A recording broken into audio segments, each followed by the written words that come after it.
여호수아 9장 1절에서 15절 함께 읽었습니다. 1절, 2절 보시면 이 일 후에 요단 서쪽 산지와 평지와 레바논 앞에 연안에 있는 헷 사람과 아모리 사람과 가나안 사람과 브리스 사람과 히위 사람과 여부수 사람의 모든 왕들이 이 일을 듣고 모여서 일심으로 여호수아와 이스라엘에 맞서서 싸우려 하더라. 이렇게 시작합니다. 요단강을 건넌 여호수아와 그의 백성들, 이스라엘 백성들은 여리고를 점령하고 아이성까지 점령했습니다. 그런데 이제 요단 서쪽 있는 그 모든 이제 나라들이 여호수아를 대적합니다. 이스라엘 백성들과 맞서 싸우기로. 사실 이 그 나라들은 서로 반목하던 국가들이라고 볼 수 있어요. 그런데 여호수아라고 하는 이 공동의 적이 나타나지 않습니까? 그래서 이스라엘 백성들과 이제 맞서 싸우기 위해서 연합 체제를 구축하는 것으로 여기 보여집니다. 그런데 3절에 기브온 주민들이 등장하죠. 3절에 보시면 기브온 주민들이 여호수아가 여리고와 아이에 행한 일을 듣고 그랬습니다. 그리고 4절에 보니까 꾀를 냈다 그랬어요. 그래서 다른 모든 나라들은 이스라엘에 대적했지만 기브온 주민들은 항복하기로 한 것입니다. 그런데 그냥 항복하는 게 아니라 꾀를 내어서 자기들이 이 가나안 족속이 아닌 것처럼 꾸며서 멀리서 온 사람들인 것처럼 그렇게 꾸미고 꾀를 내어서 항복을 투항을 하는 것입니다. 왜냐하면 이스라엘 백성들이 가나안 주민은 가만히 놔두질 않거든요. 하나님께서 가나안 족속들을 진멸하고 다 쫓아내라고 말씀하셨기 때문에 그들이 아마 이런 정보를 입수하고 그들이 살 방법을 국리를 낸 것 같습니다. 자, 이들의 선택은 올바른 선택이죠.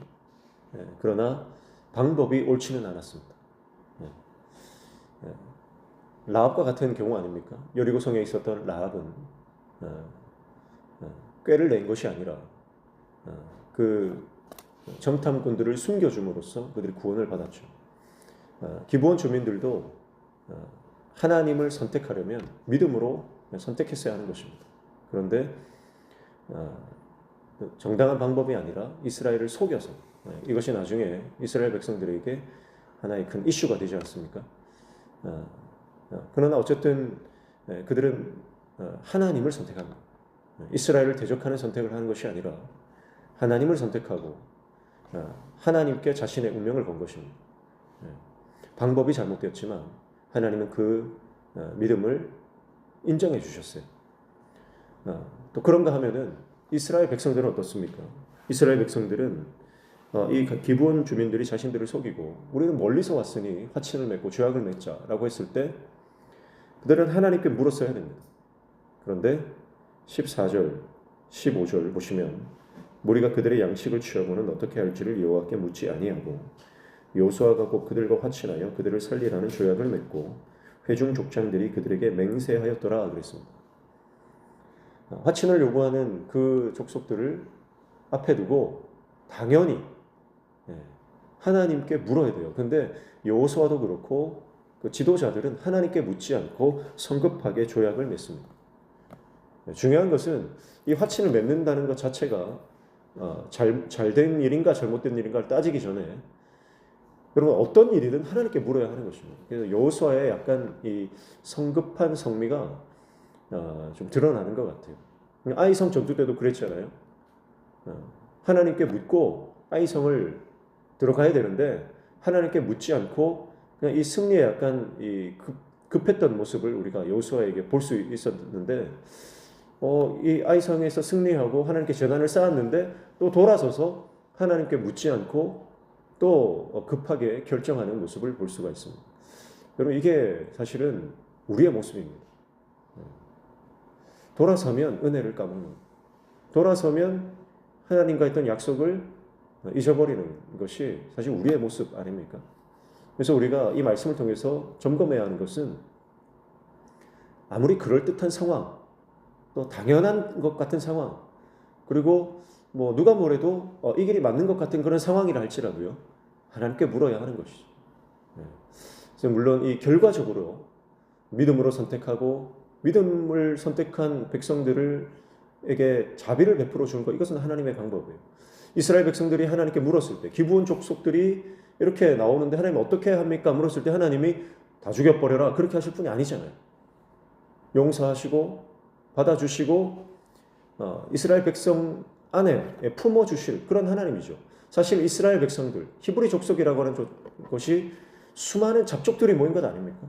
그러니까 혈통적으로 완전한 민족이 이스라엘이 아니거든요. 하나님은 믿음을 선택하는 사람은 어떤 사람이든 라합 같은 사람도 그렇잖아요. 다 받아주시는 거거든요.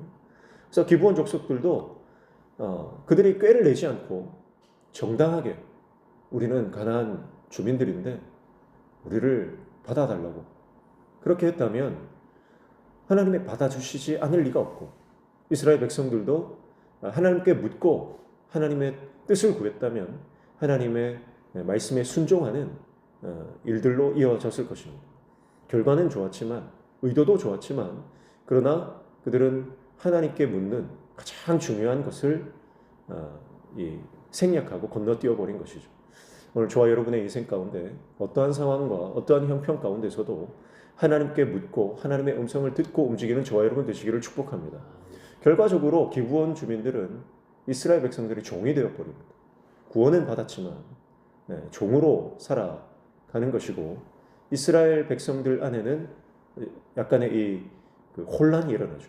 하나님께 묻지 않고 그들이 속았다는 그 사실 때문에 그 백성들 안에 약간 소동이 일어나는 것입니다.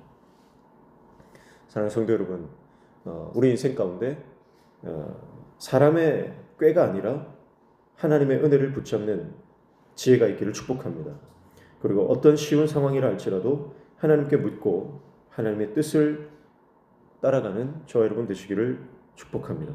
그래서 하나님께서 인도하시고 하나님께서 이끌어 가시는 하나님의 섭리와 하나님의 인도하심과 하나님의 역사를 날마다 경험하며 나아가는 저와 여러분 되시기를 주님의 이름으로 축복합니다. 기도하겠습니다. 하나님 아버지, 어떤 상황이든 하나님께 묻고 주님의 음성을 듣는 우리의 인생 되게 도와주시옵소서. 오늘도 주님 말씀 붙잡고 기도할 때 우리의 기도에 들어 응답하여 주시며 우리의 삶의 모든 막힌 문들이 열려지는 형통의 은혜를 허락하여 주시옵소서. 예수님의 이름으로 기도하옵나이다.